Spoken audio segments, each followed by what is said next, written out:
Ta teden poteka najbolj znani filmski festival na svetu, to je festival v Cannesu.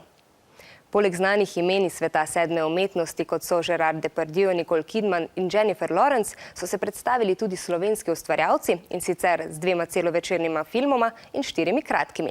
Med temi je tudi mladinski fantazijski film o volkovih in bogovih, ki sta ga ustvarila David Sipoš in Tim Žibrat. Zanimivost, denar zanj so zbrali tudi na svetovnem spletu. 3 fantje se na kresno noč odpravijo v gozd in tam se najmlajši med njimi, Peter, sreča s pravljičnim svetom vil, vilincev, ognja in slovanskim bogom Kresnikom.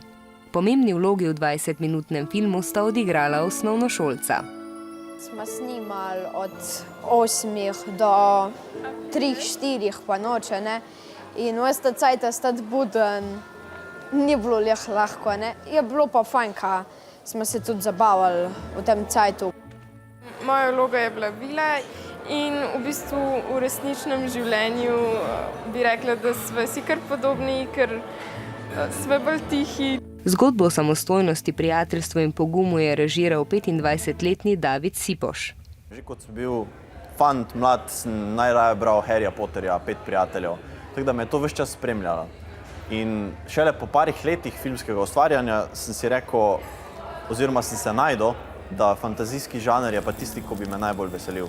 In sčasoma se je rodila ideja za film, ampak od ideje do kinodvorane je dolga pot in tik pred ciljem je ekipi zmanjkalo denarja. Zato so se zadeve lotili tako kot nekateri mladi podjetniki. Na ameriški spletni strani Kickstarter, kjer lahko kdorkoli želi podpre dobre projekte, so predstavili svoj film in zapisali, zakaj ga želijo dokončati. Tega pred njimi ni naredila še nobena filmska ekipa iz Slovenije. Kickstarter, torej množično financiranje, je že vnaprej en test za film, koliko ljudi ta film sploh zanima. Ljudje so lahko film podprli le z $1, kar je malo več kot 70 centov, lahko pa so prispevali celo $2500 ali 1800 evrov. Pravzaprav imamo ustvarjalci, ko vodimo Kickstarter, pregled nad čisto vsakim, ki podpre film. Ekipa filma Kresnik je zbrala že več kot 7000 evrov in tako je film te dni že na ogled na festivalu v Cannesu.